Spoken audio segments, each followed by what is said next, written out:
ಪ್ರಿಯ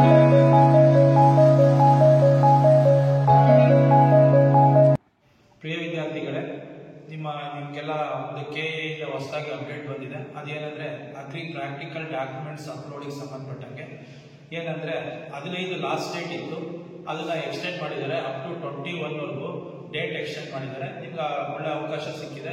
ಯಾರೆಲ್ಲ ಇನ್ನೂ update documents upload ಮಾಡಿಲ್ಲ ಅವರೆಲ್ಲ ಮಾಡ್ಬೋದು. ಯಾಕೆಂದರೆ ಡೇಟ್ ಎಕ್ಸ್ಟೆಂಡ್ ಆಗಿರೋದ್ರಿಂದ 21ವರೆಗೂ ಡೇಟ್ ಇದೆ.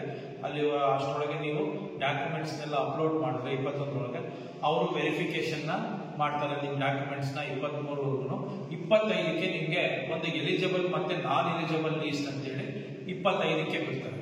ಅಂದರೆ 25ಕ್ಕೆ ಬಿಟ್ಟಾದ್ಮೇಲೆ ಅವರು ನಿಮ್ದು ಏನಾದ್ರು ನಾನ್ ಎಲಿಜಿಬಲ್ ಲೀಸ್ಟಲ್ಲಿ ನಿಮ್ಮ ಹೆಸರಿತ್ತು ಅಂದರೆ ನಿಮಗೆ ತಿರ್ಗಾ ಅವಕಾಶ ಕೊಡ್ತಾರೆ 26 ಮತ್ತು 27 2 ದಿವಸದೊಳಗೆ. ಆ 2 ದಿವಸದೊಳಗೆ ನೀವು ಯಾರ್ಯಾರು ನಾನ್ ಎಲಿಜಿಬಲ್ ಲೀಸ್ಟಲ್ಲಿ ನಿಮ್ಮದು ಹೆಸರು ಬಂದಿದೆ, ಯಾವ ಡಾಕ್ಯುಮೆಂಟ್ಸ್ ಸರಿ ಇಲ್ಲ ಅಂತ ಹೇಳ್ಕೊಟ್ಟಿರ್ತಾರೆ ನೋಡಿಕೊಂಡು ನೀವು ಅಗೈನ್ 26 ಇಲ್ಲ 27ರೊಳಗೆ ಆ ಡಾಕ್ಯುಮೆಂಟ್ಸ್ನ ಅಪ್ಲೋಡ್ ಮಾಡಬೇಕಾಗುತ್ತೆ. ತಿರ್ಗಾ ಅವಕಾಶ ಸಿಗುತ್ತೆ. ಆ 26, 27ರಲ್ಲಿ ನೀವು ಯಾರು ಡಾಕ್ಯುಮೆಂಟ್ಸ್ನ ತಿರ್ಗಾ ಅಪ್ಲೋಡ್ ಮಾಡಿರ್ತೀರಿ, ಇನ್ನೊಂದು ಲಾಸ್ಟ್ ಫೈನಲ್ ಎಲಿಜಿಬಲ್ ಲೀಸ್ಟ್ ಅಂತೇಳಿ 29ನೇ ತಾರೀಕು ಬಿಡ್ತಾರೆ. ಇದೇ ತಿಂಗಳು 29ಕ್ಕೆ ಫೈನಲ್ ಲೀಸ್ಟ್ ಬಿಡ್ತಾರೆ, ಎಲಿಜಿಬಲ್ ಲೀಸ್ಟು. ಅದರೊಳಗೆ ನೋಡ್ಕೋಬೇಕು ನಿಮ್ದು ಎಲಿಜಿಬಲ್ ಲೀಸ್ಟಲ್ಲಿ ನಿಮ್ಮ ಹೆಸರಿತ್ತು ಅಂತಂದರೆ ಮೇ 1ನೇ ತಾರೀಕು ಆಲ್ ಟಿಕೆಟ್ನ ಬಿಡ್ತಾರೆ. 1ರಿಂದ 5ನೇ ತಾರೀಕು ಒಳಗಡೆ ಪ್ರಾಕ್ಟಿಕಲ್ಗೆ ಸಂಬಂಧಪಟ್ಟಂಗೆ ಆಲ್ ಟಿಕೆಟ್ನ ಬಿಡ್ತಾರೆ. ಆ ಆಲ್ ಟಿಕೆಟ್ನ ನೀವು 1ರಿಂದ 5ನೇ ತಾರೀಕು ಒಳಗಡೆ ತಗೋಬೇಕು. ಮೇ 9ನೇ ತಾರೀಕು ಬೆಳಿಗ್ಗೆ 9 ಗಂಟೆಗೆ ನಿಮಗೆ ಪ್ರಾಕ್ಟಿಕಲ್ ಎಕ್ಸಾಮ್ ಇರುತ್ತೆ. ಆ ಪ್ರಾಕ್ಟಿಕಲ್ ಎಕ್ಸಾಮಲ್ಲಿ ನೀವು ಅಟೆಂಡ್ ಮಾಡಿದ ಮೇಲೆ ನಿಮಗೆ ಅದೇ 9ನೇ ತಾರೀಕಿನ ಸಂಜೆ 5 ಗಂಟೆ ಒಳಗೆ ನಿಮಗೆ ಕೀ ಆನ್ಸರ್ಸ್ ಅಂತ ಹೇಳಿ ಬಿಡ್ತಾರೆ. ಆ ಪ್ರಾಕ್ಟಿಕಲ್ ಎಕ್ಸಾಮ್ ಏನು ನಡೆದಿರುತ್ತೆ ಅವತ್ತೇ ನಿಮಗೆ ಕೀ ಆನ್ಸರ್ಸ್ನ ಬಿಡ್ತಾರೆ. ನೀವು ನೋಡ್ಕೋಬಹುದು.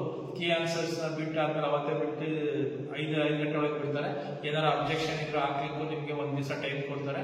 ಹಾಕಿದ್ರೆ ಹಾಕ್ಬೋದು, ಇಲ್ಲಾಂದ್ರೆ ನಿಮಗೆ ಆ ಥರ ಒಂದು 2 or 3 ಡೇಸ್ ಅಲ್ಲಿ ನಿಮಗೆ ಅಗ್ರಿ ಪ್ರಾಕ್ಟಿಕಲ್ದು ಮಾರ್ಕ್ಸ್ನ ಬಿಡ್ತಾರೆ. ಅಂದರೆ ನೀವು ಎಷ್ಟೆಷ್ಟು ತೊಗೊಂಡಿದ್ದೀರಾ, 200 ಮಾರ್ಕ್ಸ್ಗೆ ಪ್ರಾಕ್ಟಿಕಲ್ ಎಕ್ಸಾಮ್ ನಡೆದಿರುತ್ತೆ. ಅದು ಎಷ್ಟೆಷ್ಟು ತೊಗೊಂಡಿದ್ದೀರಾ ಅದನ್ನ ಒಂದು 2 or 3 ಡೇಸ್ ಅಂದರೆ 11 ಇಲ್ಲ 12 ಒಳಗೆ ನಿಮಗೆ ಮಾರ್ಕ್ಸ್ ಲೀಸ್ಟ್ನ ಬಿಡ್ತಾರೆ. ನೀವು ಅದರಲ್ಲಿ ಮಾರ್ಕ್ಸ್ ಎಷ್ಟು ಬಂದಿದೆ ಅಂತೇಳಿ ನೋಡ್ಕೋಬಹುದು. ಇಷ್ಟು ನಿಮಗೆ ಹೊಸದಾಗಿ ಬಿಟ್ಟಿರೋಂಥ ಕೆಇಯಿಂದ ಅಪ್ಡೇಟು ನೋಡ್ಕೊಳ್ಳಿ. Within last 21 days, last 21st ನಿಮಗೆ ಲಾಸ್ಟ್ ಡೇಟ್ ಕೊಟ್ಟಿದ್ದಾರೆ. ಯಾರ್ಯಾರೆಲ್ಲ ಇಲ್ಲಿ ಅಪ್ಲೈ ಮಾಡಿಲ್ಲ ದಯವಿಟ್ಟು ಅಪ್ಲೈ ಮಾಡಿ. Thank you.